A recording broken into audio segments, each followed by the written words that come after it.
Okay, so let's see what Chucky can do in this match on the Pale Rose. It's a big map, or one of the bigger maps, and it's a small guy. As you heard him, your friend till the end. And for that, the survivor, the end is pretty far. No, wait. It's pretty close. Because we're running Chucky with the double iridescent add-ons. What makes it that is Heidi Ho, not hack and slice. The one thing makes that Heidi Ho lasts 100% longer, and the other that hack and slice, while we are sliding through a pallet, it destroys it. So it's the first game. You might see fail here and there. Okay, even though I'm a god gamer, everybody knows that. I'm not perfect. But yeah, his abilities are pretty cool. He doesn't have a radius, terror radius, when he's in this hidey ho state. And he can slide through pallets and actually jump over windows. Which we will see sooner or later. Here, my first attempt, I'm kind of failing it, and there, boom! We destroy the pallet down the fang. Man, let's go. Big guy grabs her up and puts her in a hook. Well, it's the last, but the big heroes. I don't know the lore about Chucky, or the good guy, how he's called here. But yeah, probably. That dude is a puppet master or something like that. For this match, I decided to run his perks, even though I think they're not the strongest. We actually get some value out of them, but yeah, like I said, has battery perk. It's quite funny. I mean, this 5% around finished generators, it could be quite handy, especially on a map like this, for example, where when they finish generators that are more to the middle, survivors will have to pass it, even though they're trying to run to generators that are already done.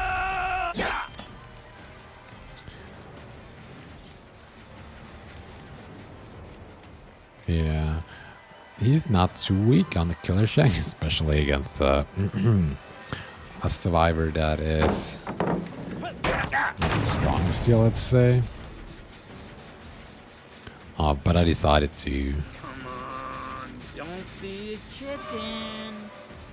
still chase her there. I thought I just abandoned her. But yeah, chases are pretty long so far, but luckily the survivors aren't pressuring too much. And she unfortunately had not balanced landing light, so she made it away. At this point I was like, oh my god, I should have brought gen defense. So it's looking not too golden right now. Luckily, there's the Fangman again, right? The one that we got earlier pretty fast. So she's an easy target, and when games are looking dark, easy targets are the go-to.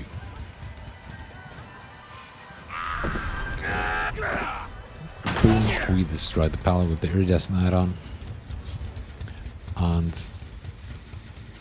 yeah, we definitely need to pressure these generators, otherwise they're just about to be done.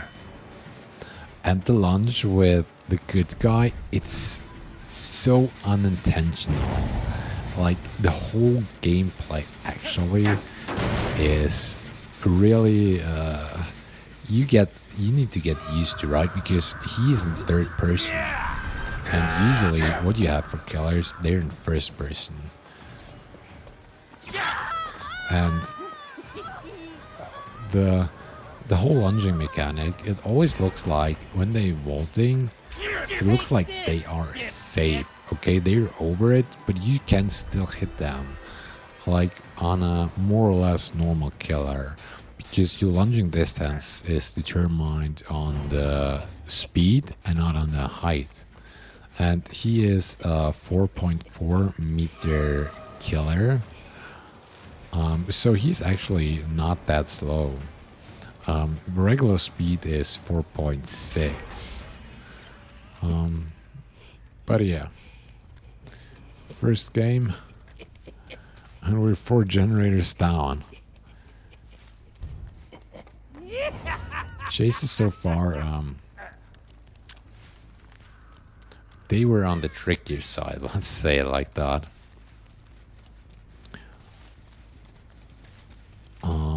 Yeah, but he definitely needs gen defense, in my opinion, because even though his ability is quite chase oriented, it's more a gap closer. On loops, it doesn't help you because with the slice and dice, you can't really do any turning maneuvers. And here, I don't know, I think he got a little bit greedy, right? He was like, oh yeah, that's just you getting chased, I don't care. I'll just finish the opening the box for whatever reason.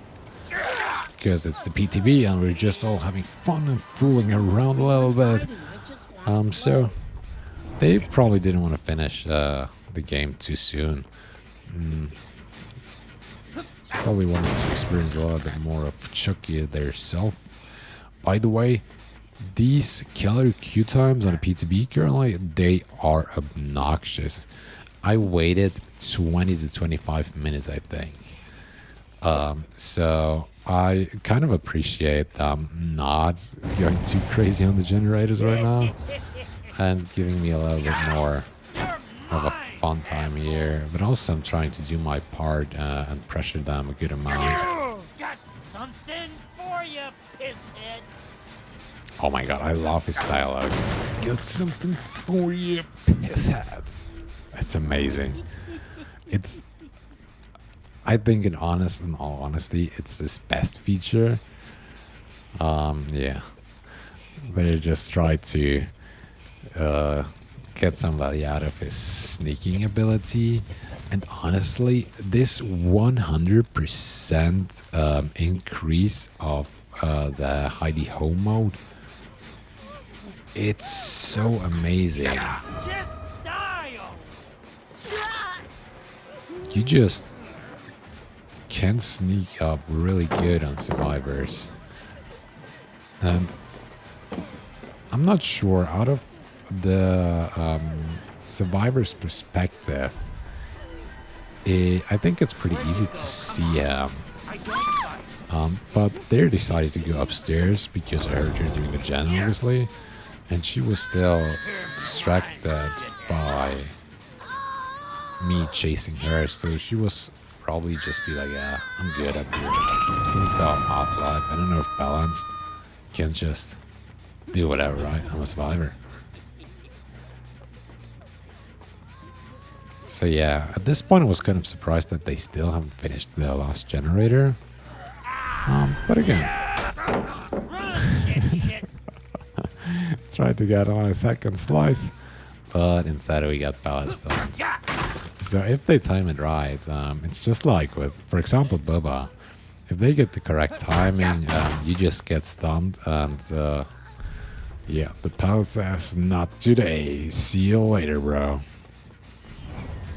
There was a little bit worried about the generator, because it was halfway done. And yeah, we only got our first stun actually. Pellet stuns are more common than blinds because on the PTB I played a couple of games after this one as well, and they just didn't really manage to get blind on that little dude.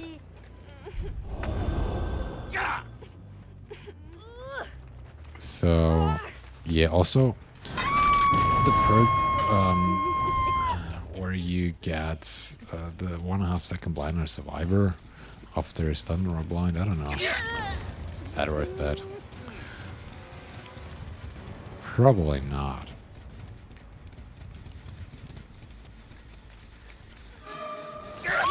here, Rebecca, beautiful down. And the white, for whatever reason, decided to finish his double totem destruction. And we got them all injured. Actually, one on a hook, one on the ground. Now it's gonna be two on a hook. Yeah. So in the late game, we kind of managed to put some good pressure on them, and they just took it too chill there. In all honesty, so it's looking kind of good.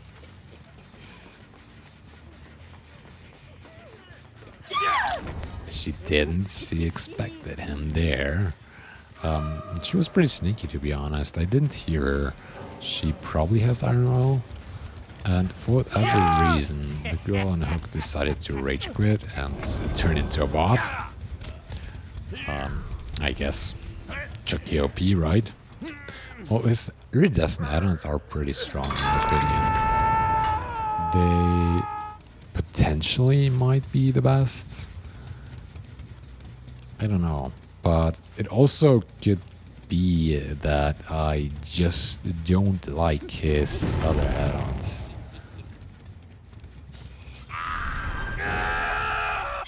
Boom! We actually hit a hack and slice.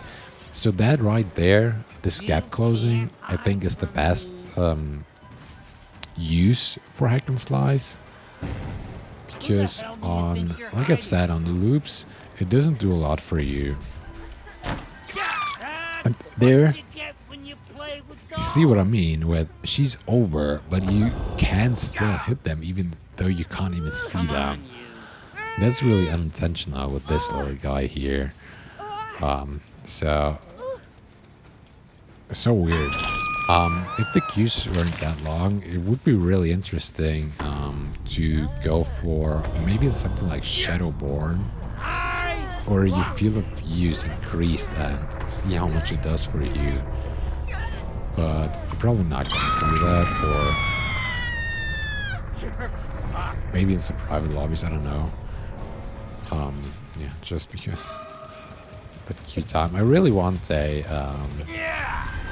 but they improve the bots, so you can maybe just do custom games with them and just test a couple of things. But yeah, there, like you could see, I just couldn't turn by the correct amount, so I had to mouse one her, because the hack and slice didn't just down them. So on loops, he isn't that good, but on the distance, man, he can slice them up real good. So yeah, gonna be interesting if they change him or just keep him like that. But so far he seems to be pretty nicely balanced and everything, and definitely a enjoyable killer with his slang lines and shit talking abilities. Hell yeah, let's go. That's really a fun one there. So, gonna be interesting. Also, really curious to try out a couple of more belts on him. Not only to go for his standard perks, but like I've said, he probably, as most of the killers, will benefit from gen defense. Just because that's the meta, and will be probably for quite a long time. So yeah, thanks for watching and see you in the next one. Cheers.